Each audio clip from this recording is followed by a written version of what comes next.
La personalidad. Texto por cortesía de Isabel Cerezo, psicóloga. Centro AINA, Psicología y Psicoterapia. ¿Qué es la personalidad? El término personalidad procede del vocablo latino persona y hacía referencia a la máscara que los actores llevaban para sus representaciones de teatro y que venía a significar apariencia, ilusión, pretensión de parecer.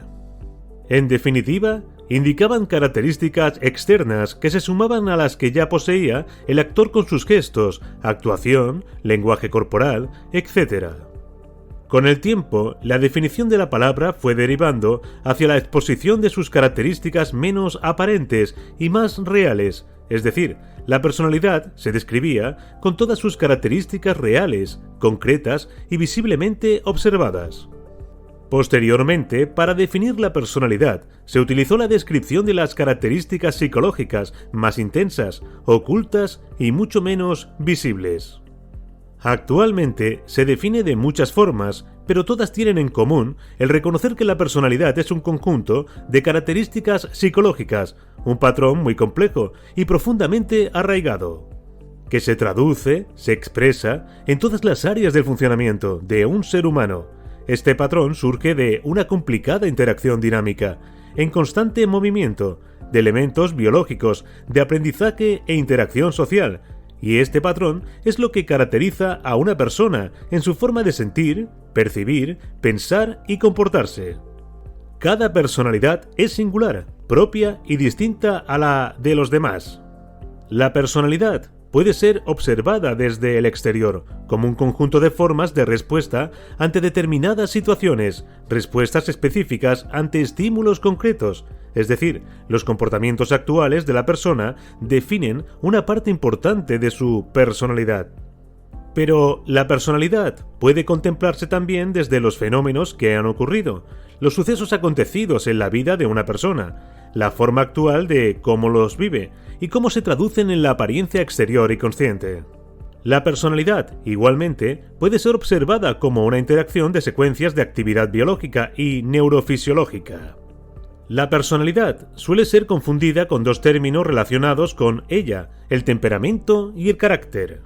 El carácter se refiere a las características adquiridas durante nuestro crecimiento y posee la connotación de un cierto grado de conformidad con las normas sociales. El temperamento, por el contrario, no es el resultado de la socialización, sino que depende de una disposición biológica básica hacia ciertos comportamientos. Por tanto, el carácter refleja el resultado de la influencia de la educación, mientras que el temperamento representa la influencia de la naturaleza físicamente codificada. Las personalidades normales recurren a diferentes estrategias para conseguir un nivel óptimo de satisfacción, seguridad y armonía consigo mismos. A lo largo de su vida van cambiando y flexibilizándose a fin de afrontar las demandas y las presiones cambiantes. Las personalidades patológicas tienden a ser inflexibles. Parece como si el tiempo no pasara para ellas y afrontan la vida y sus acontecimientos como si siempre fueran igual, utilizando las estrategias que aprendieron en la infancia o adolescencia, aunque sean inapropiadas. Una vez han aprendido el estilo patológico que les ha funcionado en alguna ocasión, lo mantienen para afrontar su presente y su futuro. Los trastornos de la personalidad no son enfermedades. Es muy probable que la enfermedad psicológica sea el resultado de una disfunción de la capacidad de la personalidad para enfrentarse a las dificultades de la vida. La personalidad no puede estar enferma. La personalidad consigue que nos adaptemos de forma adecuada o inadecuada. En definitiva, ¿cuándo se precisa tratamiento y cuándo no? Para ello, para diferenciar una personalidad patológica de otra normal que no necesita tratamiento, se siguen una serie de criterios. 1. Criterio de estabilidad. Las personalidades normales suelen promover comportamientos que minimizan la incompatibilidad entre las necesidades del organismo y la presión ambiental, realizando un proceso de feedback negativo para mantener la integridad de sus sistemas psíquicos. Las personalidades anormales o patológicas mantienen un feedback positivo, que amplifica sus dificultades adaptativas. La personalidad sana suele ser flexible y adaptable, mientras que la patológica es bastante inflexible y si tiene que elegir, elige que se dañe la relación con el ambiente. La estabilidad emocional de las personalidades patológicas está muy arraigada en el pasado.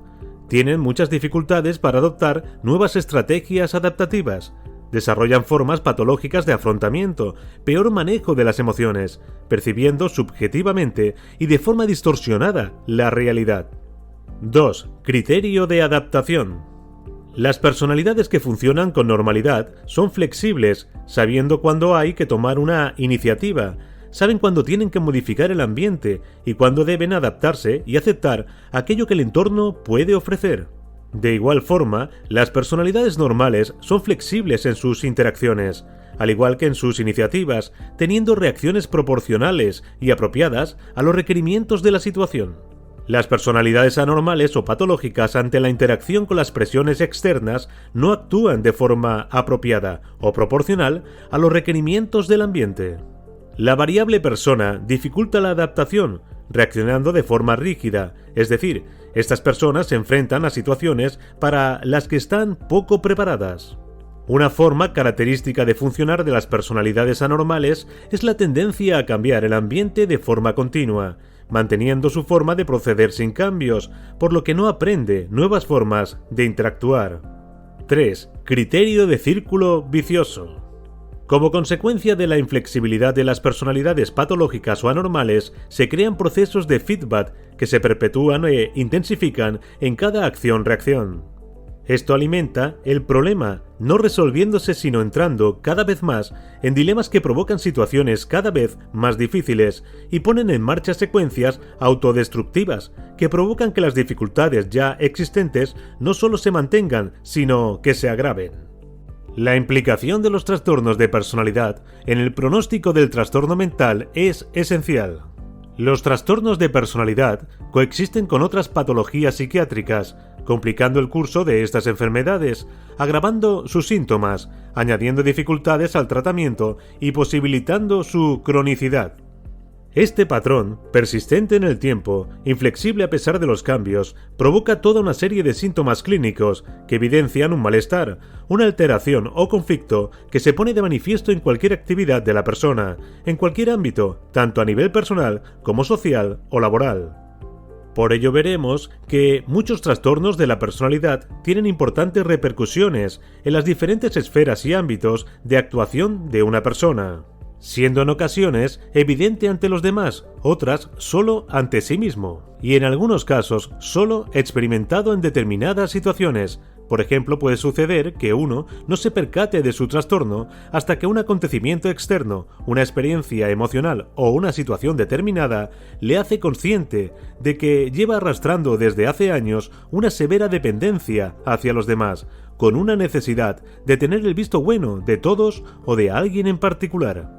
En muchos casos, estos conflictos se han iniciado ya en la edad juvenil, en la adolescencia o al inicio de la edad adulta, y no cambian a pesar de los acontecimientos, persistiendo a pesar de que la persona se convierta en un ser adulto y tenga más vivencias y experiencias.